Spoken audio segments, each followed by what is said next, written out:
Buenas tardes ya a todos. Bienvenidos a nuestras primeras jornadas de trabajos de investigación. Es un gusto que estén todos acompañándonos. Esperemos que sea pues, muy enriquecedor para todos. Tenemos a nuestro host, Homero.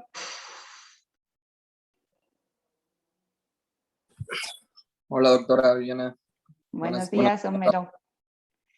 Les dejo con el host de las jornadas, que él es el que nos va a hacer el favor de presentar a los ponentes. Adelante, Homero. Hola, muy buenas tardes. Hoy estaremos con la doctora Pamela Rivero. Es médico cirujano por la Universidad de Anáhuac, Querétaro, de la generación 2014-2021. Durante sus estudios hizo varias estancias académicas de investigación en el Instituto de Neurobiología de la Universidad Nacional Autónoma de México, Campus Juriquilla. Hizo su internado de pregrado y servicio social en investigación en el Instituto Nacional de Ciencias Médicas y Nutrición Salvador Subirán, donde hoy se desempeña como ayudante de investigador. Hoy nos va a hablar de su proyecto, estudio de asociaciones de malformaciones congénitas en recién nacidos vivos malformados múltiples, o cómo hacer investigación y no morir en el intento.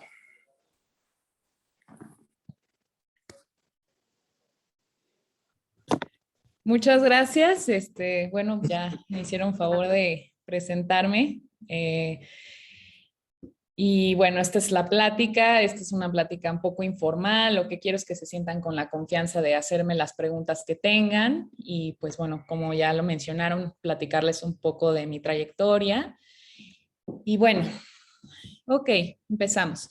El objetivo de esta plática, como les dije, es hablarles brevemente de mi trayectoria en la investigación, los proyectos en los que estoy trabajando actualmente, y si algunos de ustedes están interesados en iniciar en la investigación y no saben cómo, que aprendan un poco de mi experiencia, explicarles la importancia de la investigación a nivel general e individual y darles algunos tips para que no cometan los mismos errores que yo. Si tienen alguna duda o inquietud, la podemos abordar al final de la plática, y si no queda tiempo, les voy a dejar formas de cómo contactarme y con gusto y pues con toda la confianza se las puedo resolver. Entonces, iniciando la carrera, me di cuenta que en medicina hay muchísima competencia. No me dejarán mentir, es muy probable que la mayoría de nosotros estábamos acostumbrados a hacer los mejores promedios de nuestra preparatoria. Y cuando entré a medicina y reprobé mi primer examen de anatomía, me di cuenta que por más que estudiaba, siempre había mejores calificaciones que la mía. Y supe que tenía que hacer algo más. Y me empecé a cuestionar, ¿qué puedo hacer para sobresalir? Unas de mis materias favoritas de la carrera fueron biología molecular, que fue impartida por el doctor Francisco Rangel, también conocido como Paquito, y genómica y proteómica, impartida por la maestra en ciencias Berenice Juárez. Ambos son personas que admiro muchísimo y me acerqué a ellos contándoles de mi inquietud, y Berenice me sugirió que realizara un verano en investigación. Entonces me contactó con la doctora Daniela Robles del Laboratorio de Genética del Cáncer y Bioinformática de la UNAM, Campus Juriquilla. Así que acabando cuarto semestre, llegué a tocar la puerta del laboratorio y le dije, Daniela, no tengo experiencia, pero quiero hacer investigación y me gusta genómica. ¿Qué hago? Y muy amablemente me invitó a participar en un proyecto de secuenciación de muestras de melanoma pigmentado epiteloide, en donde mi función era programar secuencias de primers para genes que se habían descrito en la literatura asociados a este tipo de cáncer. Pero como se lo podrán imaginar, tuve que aprender a programar desde cero. Literalmente me dieron un libro de cómo programar para dummies y me di cuenta que pues está muy padre y todo, pero la programación es sumamente compleja y definitivamente no era lo mío. Entonces, el siguiente año, mi compañera de la carrera, Cecilia Jiménez, me pasó el contacto de la doctora Isabel Méndez, del Laboratorio de Neurobiología de la UNAM, y ahí estuve trabajando en un proyecto de caracterización de los receptores metabotrópicos del glutamato en el hígado en condiciones fisiológicas y patológicas. Y ahí realicé actividades de laboratorio y aprendí sobre extracción de ARN, síntesis de ADN complementario y amplificación por PCR en tiempo real de muestras de hígado de ratones. Y fue una experiencia muy enriquecedora porque estas actividades de laboratorio eran cosas en las que yo ya estaba más familiarizada y me servirían para proyectos en años posteriores. Y ya después entré al internado en Subirán y en mi rotación de medicina interna me tocó hacer un ingreso de un paciente que tenía exacerbación de CUSI y hepatitis C, y al momento de explorarlo noté que tenía un pie cabo varo muy característico y debilidad muscular simétrica y progresiva, y que además varios miembros de su familia, incluyendo su hija, presentaban síntomas muy similares. Entonces esto como que me sonó que podía ser algo genético y después de revisar la literatura me pareció que podría ser Charcot-Marie-Tooth. Entonces llegué con el residente de segundo año encargado del sector y lo convencí de solicitar una interconsulta al departamento de genética. Y antes de ir me metí a internet a revisar las líneas de investigación que tenían los doctores del departamento y vi que la doctora Jazmín Arteaga tenía varias publicaciones sobre epidemiología de las malformaciones congénitas y síndromes de predisposición a cáncer hereditario. Y me pareció bastante interesante. Entonces, cuando fui a presentar al paciente, aproveché para acercarme a la doctora y preguntarle que si podría considerarme para hacer el servicio social en investigación bajo su tutoría. Entonces me entrevistó, me pidió mi currículum y meses después inicié con todo el proceso a través de Cifrus y me aceptaron como pasante de investigación. Y trabajé en un proyecto enorme de cáncer hereditario que tienen en el instituto y mi principal enfoque fue buscar una mutación fundadora mexicana, que es la de lesión de los exones 9 a 12 del gen BRCA1 en pacientes con síndrome de cáncer de mama y ovario. Y bueno, este trabajo estamos en proceso de publicarlo. Y simultáneamente en un trabajo de pacientes con síndrome de Lynch, que si todo sale bien, espero poder presentarlo en el Congreso Nacional de Genética Humana, que es este año en La Paz. Y bueno, al terminar el servicio y toparme con el inmenso e impotente mar del desempleo, quería buscar trabajo en lo que presentaba el ENAM, que por cierto es en unas semanas, entonces por favor todos prendan sus veladoras para que se logre el objetivo. Y yo ya me veía dando consulta en las farmacias similares, pero el jefe del departamento, el doctor Osvaldo Muchinic, me comentó que él, al ser investigador nivel 3 del Sistema Nacional de Investigadores, tenía la oportunidad de asignar becas por parte del CONACYT para personas que les gusta la investigación y que ya son desempleadas, como era mi caso. Entonces me ayudó a hacer el trámite y logré obtener la beca de ayudante de investigador en lo que entro a la residencia y pues bueno, aquí estoy con mi equipo de trabajo, ahí están los residentes, la doctora, entre otros, ¿no? Y bueno, actualmente estoy trabajando en 2 proyectos. El primero es la caracterización clínica molecular y análisis de correlación genotipo-fenotipo en pacientes con neutropenia congénita grave tipo 4, que bueno, a grandes rasgos la neutropenia congénita grave comprende un grupo de trastornos hereditarios de hematopoiesis que se caracterizan por afección en la diferenciación de granulocitos neutrofílicos y dan como resultado una neutropenia crónica grave, definida como un recuento absoluto de neutrófilos menos de 500. Y bueno, existen diferentes tipos, pero la tipo 4 es causada por mutaciones en el gen G6TC3 y esto solo se ha reportado en 100 pacientes a nivel mundial. Y estos pacientes, además de tener neutropenia, suelen presentar un síndrome caracterizado por manifestaciones extrahematológicas como malformaciones cardiovasculares, urogenitales y un patrón venoso superficial prominente. Entonces, una residente del departamento, la doctora Larisa López, diagnosticó un paciente en el instituto que tenía esta enfermedad y vio al hacer la genealogía que había varios familiares afectados. Entonces, hace unas semanas fuimos a hacer trabajo de campo al pueblo de donde es originario este paciente, que es Portozuelos, Estado de México. Y bueno, aquí lo pueden ver en el mapa. Tiene una población aproximada como de 1,000 habitantes y esto es importante porque en comunidades pequeñas como esta es más probable que se presenten enfermedades autosómico recesivas. Entonces fuimos, les hicimos genealogías a sus familiares y les tomamos muestras de sangre para procesarlas en el laboratorio y realmente fue una experiencia increíble, la gente es sumamente amable y hasta terminamos con 6 mazorcas cada uno que nos regalaron en agradecimiento. Y bueno, este trabajo se va a presentar en la sesión general del instituto el 1 de octubre, por si alguien está interesado, pues está abierto al público. Y el otro proyecto, el cual es mi bebé, mi gran orgullo, es el estudio de asociaciones de malformaciones congénitas en recién nacidos vivos, malformados múltiples. Nosotros sabemos que del 2 al 3% de los recién nacidos vivos van a presentar una malformación, pero de esos recién nacidos vivos, el 15 al 30% son malformados múltiples. Y esto puede ser debido a un síndrome de etiología conocida, ya sea cromosómico, genético, teratógeno, infeccioso, por ejemplo, pues el síndrome de Edwards, por poner un ejemplo, ¿no? O puede ser debido a una secuencia donde hay un patrón de anomalías múltiples derivados de un primer trastorno conocido, por ejemplo, la secuencia de Potter, pero cuando se presentan 2 o más malformaciones juntas de forma más frecuente de la esperada por el azar, se le llama asociación. Un ejemplo muy conocido es la asociación de Bacter. Entonces, el doctor Muchinik, que es mi tutor, creó el RIVEMSE en 1978, el cual es el Registro y Vigilancia Epidemiológica de Malformaciones Congénitas Externas, y de ahí se creó una base de datos de aproximadamente 1 millón de recién nacidos vivos. Y bueno, el objetivo del proyecto es describir estas asociaciones y encontrar nuevas no descritas previamente en la literatura. Bueno, ya después de todo esto, ahora vamos a ver por qué es importante la investigación. Lo vamos a ver de manera general y de manera individual.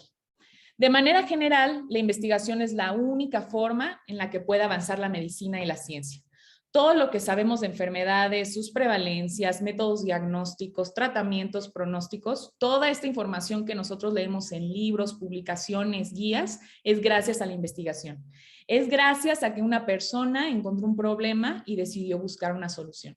Vamos a ver un ejemplo que a mí me gusta mucho. Él es el doctor Ignaz Semmelweis, según me comentan que así se pronuncia, la verdad no lo sé, pero bueno, a lo mejor algunos de ustedes ya han escuchado hablar de él. Él fue un obstetra húngaro del siglo XIX y él se dio cuenta que la mortalidad materna, por lo que llamaban en ese entonces la fiebre puerperal, era muy alta, pero que incluso era mayor en la sala de los médicos que en la sala de las parteras. Al identificar este problema, pues él creó una hipótesis de que el motivo de esto era que los médicos atendían partos incluso después de realizar autopsias. Entonces, él instauró una medida en su hospital para que todos los médicos que realizaran autopsias se lavaran las manos con cal clorada. Y simultáneamente otros personajes participaron en el desarrollo de las medidas de higiene entre los médicos. El doctor americano Oliver Wendell publicó en 1843 un artículo argumentando que los doctores con las manos sucias podrían provocar fiebre puerperal en sus pacientes. La enfermera inglesa Florence Nightingale, considerada la madre de la enfermería, publicó en 1860 que todas las enfermeras debían lavarse las manos frecuentemente durante el día. Y por último, el cirujano inglés Joseph Lister aplicó los conocimientos de Louis Pasteur sobre la teoría germinal de las enfermedades y mejoró drásticamente la mortalidad de pacientes, abogando que los cirujanos se lavaran las manos y esterilizaran instrumentos entre un paciente y otro. Y bueno, gracias a eso se derivó todo el proceso antiséptico de los procedimientos médicos y quirúrgicos que aplicamos en la actualidad. Y tú como estudiante y como médico puedes formar parte de estos descubrimientos. En mi opinión, la investigación es la forma de impactar en el mayor número de personas y de esta forma trascender, porque no es lo mismo dedicarte exclusivamente a la clínica o a lo quirúrgico e impactar de manera individual en X número de pacientes que auxiliar en un descubrimiento que podría ayudar a miles de personas, incluso a nivel mundial. Entonces, ahora hablando del impacto personal o individual, vamos a abordar 4 puntos importantes. El primero es que la investigación te puede abrir las puertas a oportunidades académicas y laborales. Si tú quieres hacer la especialidad, tienes que hacer el examen nacional de residencias médicas. Aquí les pongo una tabla del número de plazas que se ofertaron en años pasados y el número de sustentables que aplicaron el examen. Como pueden ver, solamente el 20% alcanza una plaza. Y a veces la diferencia entre que alcances una plaza o no puede ser de una respuesta de ese examen.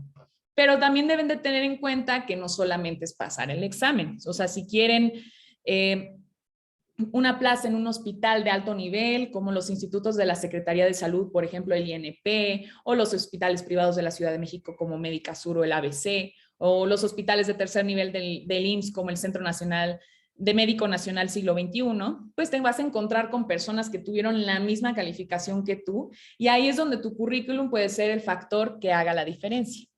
Y todavía es más importante hacer investigación si tu interés es hacer la especialidad en el extranjero, en un país de primer mundo, porque tener experiencia en investigación desde la carrera es indispensable, ahí sí ni siquiera es opcional. Entonces, segundo punto, te va a ayudar a desarrollar habilidades intrapersonales. Deben de saber que a veces hacer investigación puede ser cansado, aburrido, tedioso, a veces te puede consumir muchísimo tiempo y al final no encontrar los resultados que esperabas. Y de esta manera tendrás que desarrollar paciencia y sobre todo tolerancia a la frustración. Y además te convertirás en una persona resolutiva que sepa trabajar bajo presión. El tercer punto es el trabajo en equipo.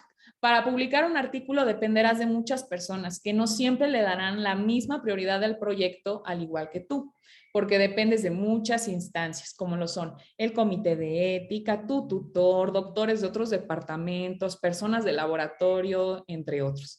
Y tienes que saber cómo trabajar con ellos para lograr tu objetivo. Y el cuarto punto, y el que yo considero más importante, es que la investigación te ayudará a entender e interpretar información para aplicarla a tu práctica clínica. Aprenderás a identificar la calidad de la evidencia. No es lo mismo una recomendación de expertos o un reporte de casos a un ensayo clínico o un metaanálisis. Debes de ver también dónde se publicó el artículo, si fue una revista internacional donde los parámetros son más estrictos o en una nacional o incluso local. Tienes que analizar también la población que está siendo estudiada, de dónde es, cuántos fueron, cómo fueron seleccionados, si se ha podido replicar los hallazgos en otros estudios con otras poblaciones, entre otras cosas, ¿no? También analizar cuál fue la metodología. Hay que entender que muchos estudios pueden llegar a manipular de cierta manera los resultados para que tengan una significancia estadística. Y los conflictos de intereses, porque pues muchos estudios pueden ser financiados por farmacéuticas. Y todo esto lo vas aprendiendo con la práctica. Y no solo se trata de leer y creer todo lo que te dice una guía. Hay que saber desarrollar un pensamiento crítico e saber interpretar la información que se te presenta.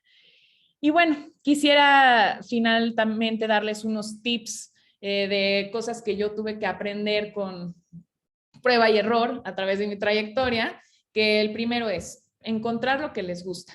Muchos iniciamos la carrera y creemos que nos gusta todo, pero no es cierto. Siempre hay algo que nos llama la atención, que nos interesa leer más a detalle. En mi caso, pues fue genética y por eso he enfocado toda mi trayectoria de investigación en eso. Pero pues entre más pronto identifiquen qué es lo que les gusta, pues más efectivo va a ser.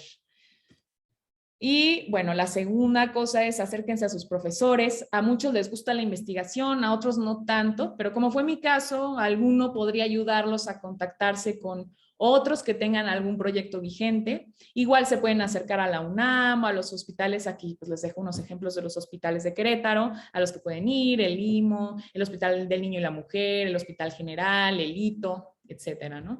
Todos los investigadores necesitan ayuda, eso se los puedo asegurar, entonces no pierden nada con acercarse y preguntar, sobre todo, como les comento, en algún tema que sí les interese. Entonces, esta es una recomendación ya para los que busquen servicio social en investigación, sobre todo pues en la Ciudad de México.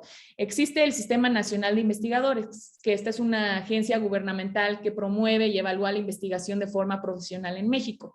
Para que un investigador sea miembro de esta agencia gubernamental, el investigador es evaluado de acuerdo al número de publicaciones que tiene, las horas que le dedica a la investigación, la dirección de tesis de posgrado, entre pues otros parámetros. Entonces, entre mayor sea el nivel de investigador, es más probable que tenga más proyectos vigentes de donde ustedes puedan escoger. Entonces, antes de comprometerse a un proyecto, asegúrense de preguntar en qué consiste y qué es lo que van a hacer, para que luego no estén como Harold fingiendo que les gusta lo que hacen. Yo desde la carrera me di cuenta que me gustaba genética y la genómica, pero el enfoque que me gusta más es de clínica y de laboratorio, y definitivamente no de informática. Y eso pues lo tuve que aprender con la experiencia. Entonces, yo sé que todos quisiéramos tener un artículo publicado en las revistas más reconocidas a nivel mundial, como The Lancet, New England. Evidentemente, esto no es tan sencillo, pero pues hay alternativas que pueden hacer desde ahorita. Va desde publicar un artículo de revisión de un tema, un estudio que puede ser pues observacional, un ensayo clínico, incluso ayudar a un doctor a escribir un capítulo de un libro. Pero también pueden presentar carteles en congresos o, como fue en mi caso, hacer estancias de investigación que pueden embellecer sus currículums y de esta manera ir haciendo poco a poco su currículum más bonito, más grande, ¿no? Pero deben de tomar en consideración que los estudios de cohorte y los ensayos clínicos pueden tomar mucho tiempo y el proceso de publicar suele ser muy tardado, porque además de concluir el estudio, se debe de enviar a revistas para que lo revisen y ya si lo aceptan, esperar a que se publique y como les comento, a veces toma mucho tiempo. Entonces tomen estos aspectos a considerar.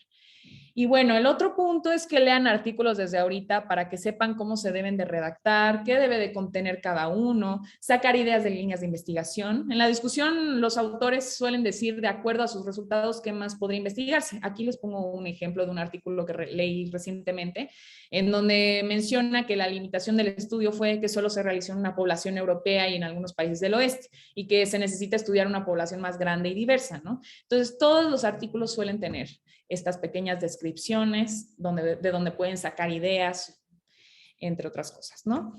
Entonces, el último tip es que pongan atención en esas clases que a veces consideramos que son de relleno, porque les van a servir. A mí me hubiera encantado tener mis apuntes a la mano de mis clases de bioestadística y metodología, porque cuando trabajas como investigador, usualmente él asume que tú ya sabes cómo hacer fórmulas estadísticas como chi cuadrada y que ya sabes cómo usar Excel y SPSS, y les van a dar una base de datos como esta que van a tener que saber analizar.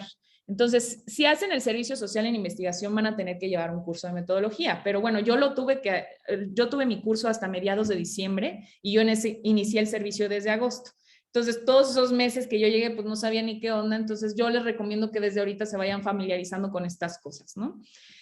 Y bueno, así que concluyo con esta imagen de tía de WhatsApp que dice, ¿qué sería de la vida si no tuviéramos el valor de intentar algo nuevo? De ninguna manera soy una experta, todos los días sigo aprendiendo algo nuevo, pero la investigación es algo que a mí me apasiona muchísimo. Yo entré sin saber a lo que me metía y terminó siendo algo que quiero hacer el resto de mi vida. Y sepan que requiere compromiso, esfuerzo, trabajo, vocación y muchísimas ganas, y que definitivamente no es para todos, pero dense la oportunidad de intentar. Y bueno, quisiera agradecer a Viviana Moreno por invitarme, o sea, siempre es un gusto volverme a poner en contacto con mi alma mater, ¿no?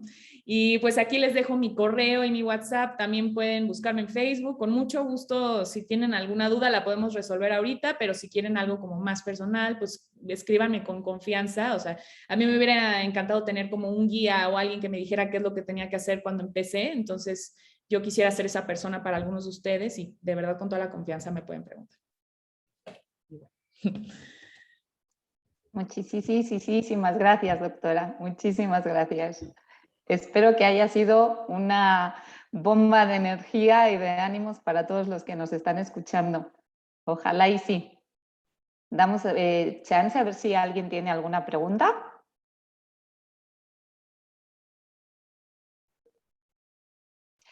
Parece que no. A ver. Yo el nada doctor. más para felicitar de todo corazón a Pamela. Es muy buena la plática, muy ilustrativa, muy profesional.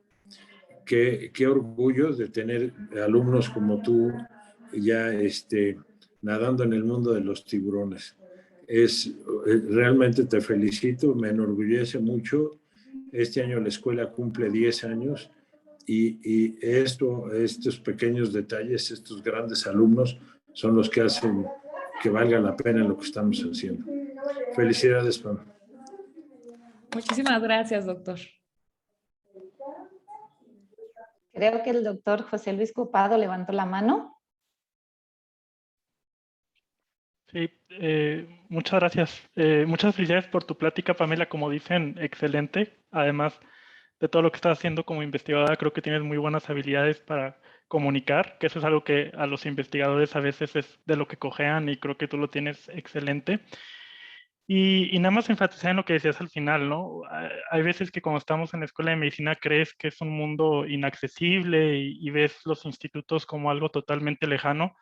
Pero tú que has estado adentro, sabes que es como el otro, o sea, es todo lo contrario, ¿no? Si hay alguien accesible, son siempre los investigadores, les encanta que se acerquen a ellos, y lo que tú dices, manos siempre se necesitan, y yo creo que es algo que nos podríamos sorprender muchísimo, que a lo mejor piensas que es un mundo totalmente ajeno a ti, e imposible e inalcanzable, pero hay veces que basta un correo y basta una llamada, y no te imaginas lo que puedes recibir a cambio, ¿no? Entonces, invitar a tus compañeros a eso, ¿no? A que se animen a dar ese paso, y les aseguro que la respuesta es inmensa, ¿no? Y que se quiten de la idea de que los investigadores son estas personas inalcanzables en un laboratorio que no hay forma de llegar. muchas veces es lo que quieren y les encantaría que estudiantes se acerquen con ellos, ¿no? O no sé si tú quisieras opinar algo más al respecto de esto, de lo que tú has visto, por ejemplo, en nutrición, que hay tantos médicos investigadores y de la necesidad que hay de investigadores jóvenes. Sí, definitivamente, como yo les comentaba, o sea, el trabajo de la investigación requiere de muchísimas personas. A veces tienes tanta información que es imposible que un solo investigador pueda hacer un proyecto y sobre todo cuando es muy grande. Y de verdad, o sea, nunca me topé con alguien que no quisiera apoyarnos. A nosotros los pasantes de investigación siempre son bienvenidos. Incluso se sabe que en nutrición los pasantes de investigación son indispensables. O sea, entonces nunca se pierde nada con acercarse. O sea, yo así llegué a tocar la puerta a todos los lugares que yo llegué sin saber nada, ¿no? Aventándome un poco a lo desconocido y nunca nadie me dijo que no. Si no podían ayudarme en ese momento, me contactaban con alguien más. Entonces, definitivamente pierdan el miedo a intentar algo nuevo y sobre todo a acercarse a, por más lejano que lo vean, nadie les va a decir que no. O sea, inténtenlo. Hay muchas opciones, sobre todo en la Ciudad de México, pues en cualquier instituto va a haber siempre trabajos de investigación y pues como les diga, aviéntense, ¿no? La verdad está muy padre y podría ser que se enamoren de la investigación como yo y lo van a disfrutar bastante. Muchísimas gracias, muchísimas gracias. ¿Alguien gusta preguntar algo más? No, pues muchísimas gracias, doctora Pamela. Un gusto. La invito a quedarse con la ponencia de su compañera si gusta escucharla. Le agradecemos mucho esta plática. Claro que sí. No, gracias a ustedes por invitarme. Le cedo la palabra de nuevo a nuestro host, Homero, para que nos haga el favor de presentar a la siguiente ponencia. Gracias. Muchas gracias, doctora. Bueno, la siguiente doctora es la doctora Paola Moreno. Paola Moreno, médico cirujano por la Universidad de Anáhuac, Querétaro, de generación 2014-2021. Hizo su internado de pregrado en el Hospital Ángeles y el Servicio Social de Investigación en el Hospital Infantil Teletón de Oncología, el ITO. Participó en el programa de investiga de varios congresos nacionales. Participó en el programa Investiga de la Universidad de Anáhuac, Querétaro, de Anáhuac Norte, y varios congresos nacionales e internacionales. Hoy nos va a hablar de su proyecto Factores que influyen en el retraso de diagnóstico inicial del cáncer infantil o lo que nadie nos cuenta de investigación. Bueno, no sé si ya me escuchan. Perfectamente, adelante. Gracias. Bueno, mi nombre es Paola Moreno Mendoza. Yo les voy a hablar un poco de lo que nadie nos cuenta de la investigación, pero también les voy a hablar sobre mi proyecto que realicé en mi servicio social. Primero les voy a comentar cómo es que me metí a esto. Yo al principio empecé mi carrera en la Anáhuac Norte y ahí no, yo llegué y pensé que pues un investigador que hacía, pues que se la pasaba en laboratorios, que se la pasaba, no sé, con ratas y que no tenía algún contacto con los pacientes, pero pues eso fue algo que a lo largo de todos estos años me di cuenta que no fue cierto. Yo en la Anáhuac Norte me metí al programa de Investiga, el cual es basado en muchas materias que son dadas a partir de las materias optativas que tú puedes meter, ya sea manejo de animales, bioseguridad, metodología, muchas cosas más que a lo largo de la carrera ellos te van implementando. Entonces yo en segundo semestre me llamó la atención, me metí y gracias a esto pude ayudarle a un investigador que trabajan ahí directamente y publicamos un cartel. Publicamos el cartel en la utilización de una estrategia combinada para mejorar el efecto regenerador en ratas con lesión aguda de la médula espinal en la Anáhuac Norte.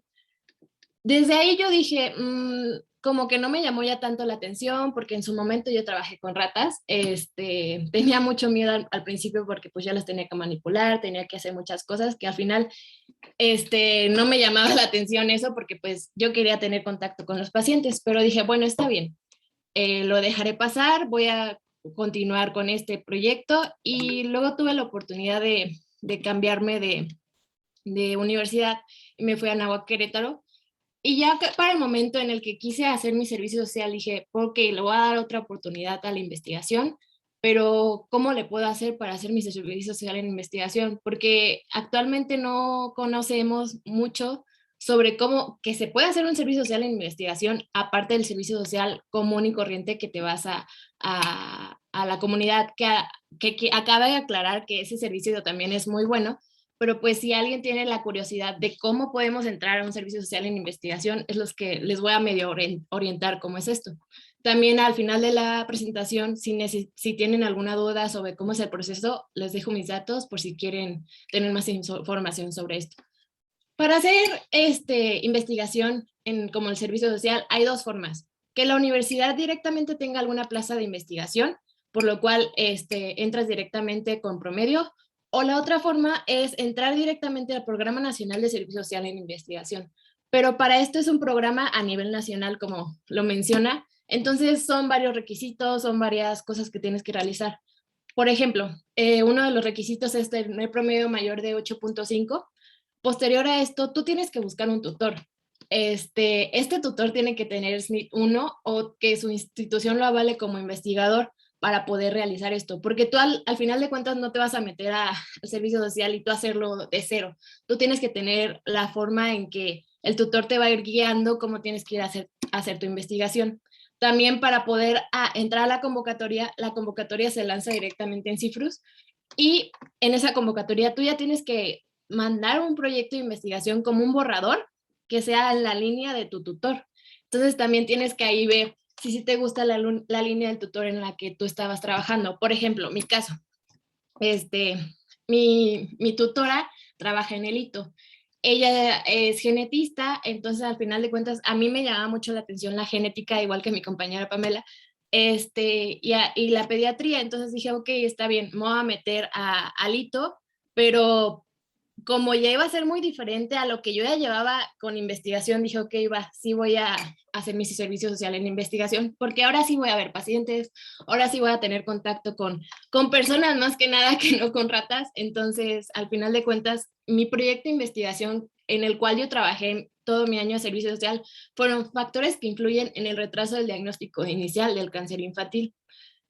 Les voy a hablar un poco por qué me metí en esto, por qué me llamó la atención cáncer. Bueno, el cáncer es la principal causa de mortalidad infantil. Según GlobalCan, en el 2018 se diagnostican 18 millones de casos nuevos, de los cuales 200 millones son de cáncer infantil y más del 80% ocurre en Países Bajos y de medianos ingresos. El registro de cáncer en niños y adolescentes indica que por millón existen 89.6 millones de diagnósticos nacionalmente, de los cuales se encuentran comúnmente entre 0 y 14 años el 26%, de los cuales esa es la leucemia linfoblástica aguda, que todos sabemos que es el cáncer más común en infantil.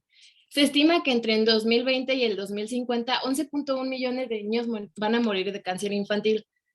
El pronóstico y la sobrevida. En México hay un promedio que es el 50% a 5 años, es lo que van a sobrevivir. Y en países que ya están desarrollados, casi el 90% va a sobrevivir. Entonces ahí existe una mayor diferencia, por eso me llamó mucho la atención los factores que podemos hacer diferentes para que exista un diagnóstico oportuno de cáncer infantil. Fueron los objetivos que yo puse a lo largo de este proyecto. Estos fueron algunos, son varios. Al final de cuentas, quiero saber qué puedo hacer para combatir esto o para que alguien sea consciente de esto, porque es un problema muy importante actualmente.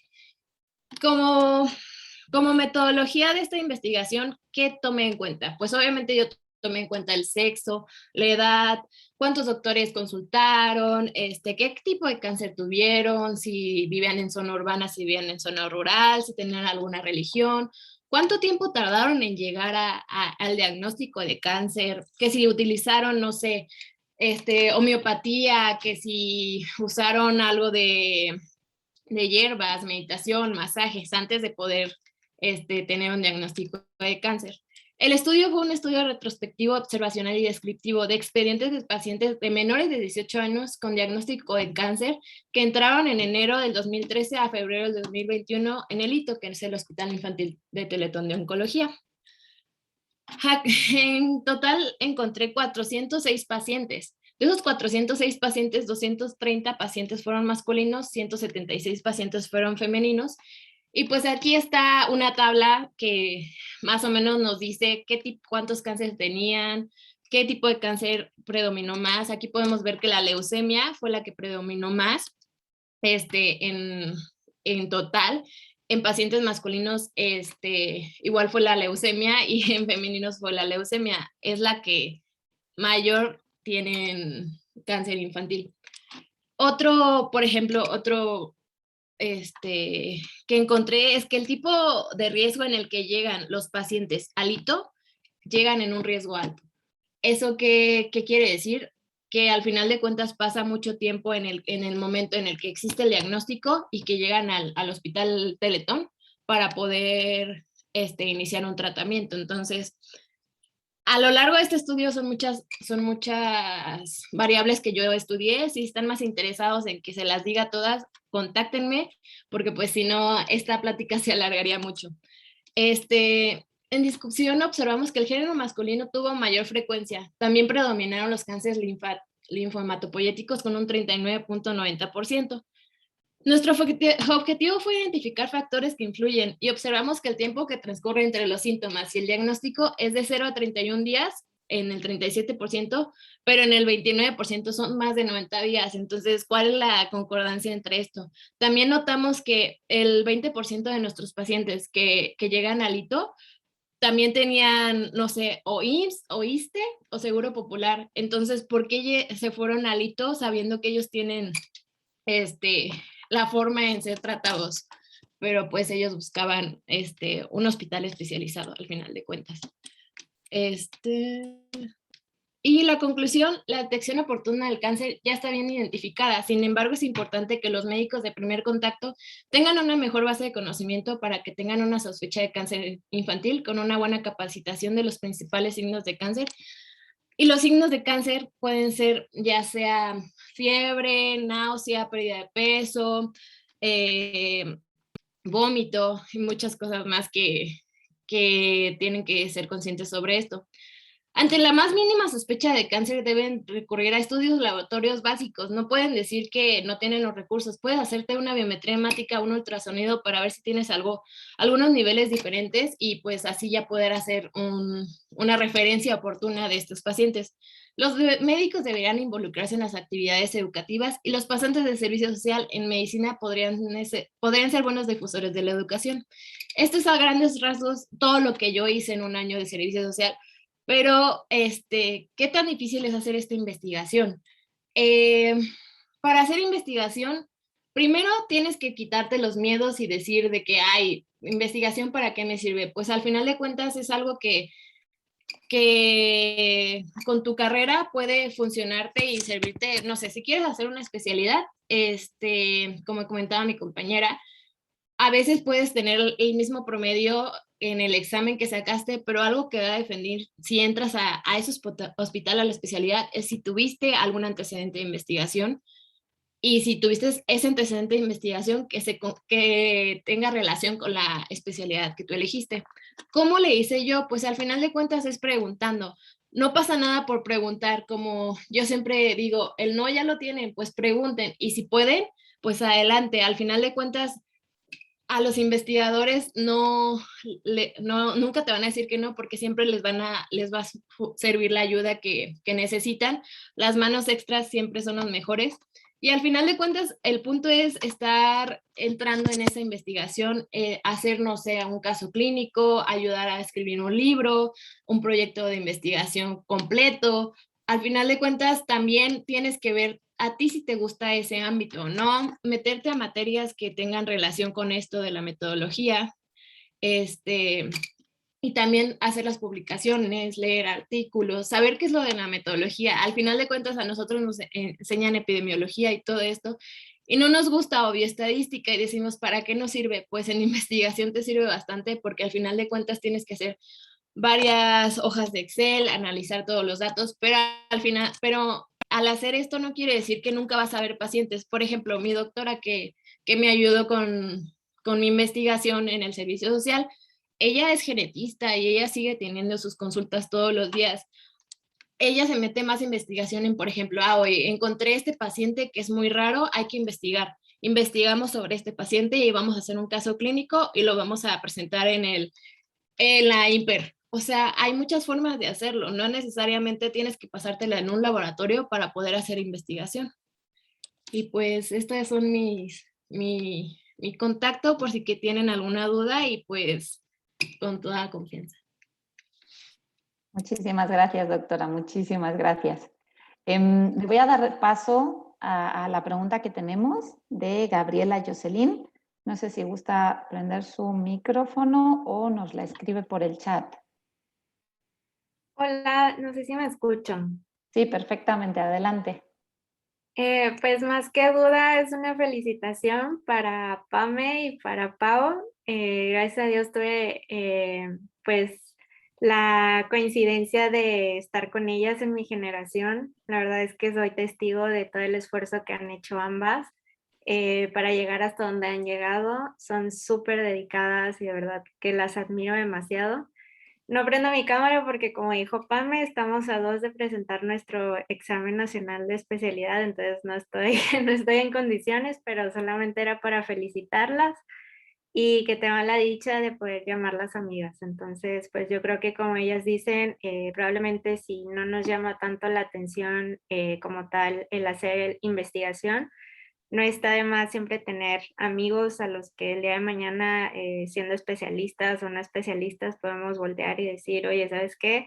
Tuve un caso llamativo, me gustaría pues que me apoyes, vamos a investigar, y yo creo que ambas concluyen en hacer equipo, y medicina pues es siempre de apoyarse. Yo creo que las comunicaciones siempre van a estar presentes y mantenerlas es base.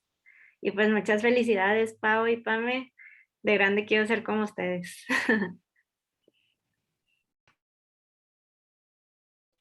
Muchísimas gracias, Gabriela. Muchísimas gracias. Yo quiero resaltar algo muy importante, y es esta parte que ambas doctoras mencionan. Es intentarlo, ¿no? Uno puede pensar que está muy lejos, pero solo es cuestión de llamar a una puerta e intentarlo, y que no me gusta la secuenciación, ¿no? O el análisis, la programación. Ok, esta puerta no era. No me gusta trabajar con ratas, esta puerta no era, llamamos a la siguiente, ¿no? Entonces yo las quiero felicitar mucho por esa proactividad, ciertamente por esa proactividad a ambas. Comentarles aquí a los que quedan en primicia que en el semestre que viene estaremos incluyéndonos justo en este programa en el que estaba la doctora Moreno de Investiga.